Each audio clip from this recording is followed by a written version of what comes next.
Hello friend, मैं आनंद राज। आप लोग भी देखिए, बीपीएससी द्वारा जो बिहार में टीचर बहाली हुआ था, तो देखिए 1 से 2 दिन में तो ये सब आपका डॉक्यूमेंट वेरिफिकेशन हुआ। अब कितना बड़ा गलत डॉक्यूमेंट पर उसका ट्रेनिंग भी हो गया। अब देखिए कुछ का ज्वाइनिंग लेटर रोका गया जो कल मिला था औपबंधिक नियुक्ति पर।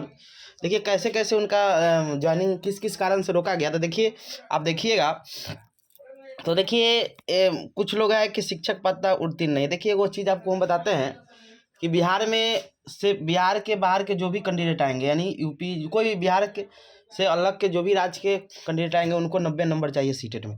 वो लड़की हो लड़का हो कोई भी हो, समझे, कोई भी कैटेगरी हो, एससी हो बीसी हो कोई भी कैटेगरी हो, क्योंकि वो जनरल में आते हैं पूरा। और वही है कि शिक्षक पात्रता उत्तीर्ण नहीं थे, ये चेक नहीं किया होगा, लड़की देख के 82 में पास बता दिया गया होगा, समझ गए। तो ये सब जांच हो रहा है, बहुत अभी अच्छा से जांच हो तो बहुत का ऐसा निकलेगा। सब्जेक्ट कॉम्बिनेशन का दिक्कत है, कोई पीजी किया नहीं था, स्टेट पास था, बाद में पीजी किया था, ऐसा का सबको भी छांटा गया। तो देखिए शिक्षक पात्रता उत्तीर्ण नहीं था, शिक्षक पात्रता उत्तीर्ण था, डीएलएड का प्रमाण पत्र नहीं था, और सोचा कुछ भी अपलोड कर दिया, उसके जगह पर एनटीटी का कोर्स ही अपलोड कर दिया, मतलब जो मन था वो अपलोड कर दिया था, समझिए।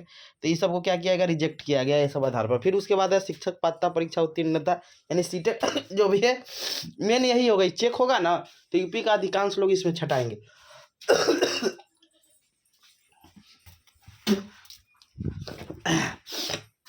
इसके बाद है आपका डीएलएड प्रमाण पत्र नहीं है। फिर उसके बाद देखिए इसमें है, अब देखिए 9th-10th में ज़्यादा लोग छटाएंगे, देखिए 1 to 5 में ज़्यादा लोग छटाएंगे, डीएलएड का सर्टिफिकेट नहीं होगा, और दूसरा सीटेट पास नहीं होंगे, समझ गए।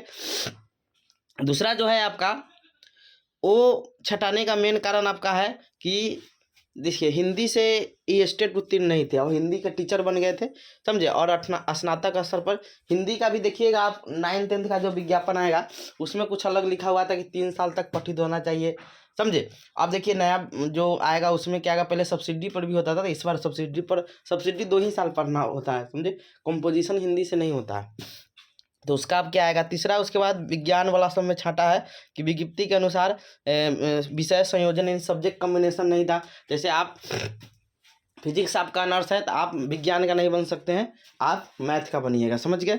तो ऐसे भी बहुत लोग छटाए हैं।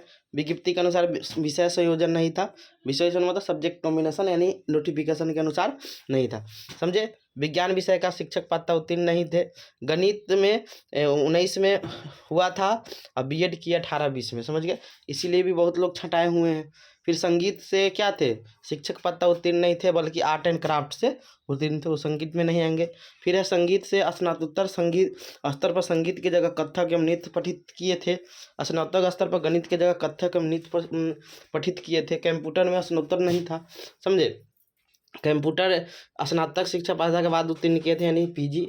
ये सब के कारण से क्या किया गया, बहुत लोग को छांटा गया था। सब्जेक्ट कॉम्बिनेशन जो सबसे ज़्यादा दिक्कत करेगा, समझे, अभी भी जांच होगा अच्छा से तो बहुत लोग को क्या करेगा, छाड़ देगा। इसीलिए आप देखिएगा जो कल जो ज्वाइनिंग लेटर मिला वो औपबंधिक ज्वाइनिंग लेटर है, प्रोविजनल है, यानी उसमें एकदम स्पष्ट लिखा है कि आपके अथी में कोई भी गड़बड़ी होगा, समझे। इसीलिए 16 दिन का वो ट्रेनिंग में भेजा हुआ है, 15 दिन का जो भी है कि उसमें 14-15 दिन का जो ट्रेनिंग है कि उसमें भी आपको जांच करके उसी में सबको छांट दिया जाएगा। फाइनली जो आपका जो डॉक्यूमेंट सब चीज़ एकदम क्लियर से वेरिफिकेशन हो जाएगा, तब आपका फाइनली ज्वाइनिंग लेटर मिलेगा, समझ गए। तो ये सब कारण से ये सब छांटा जाएगा। Thank you.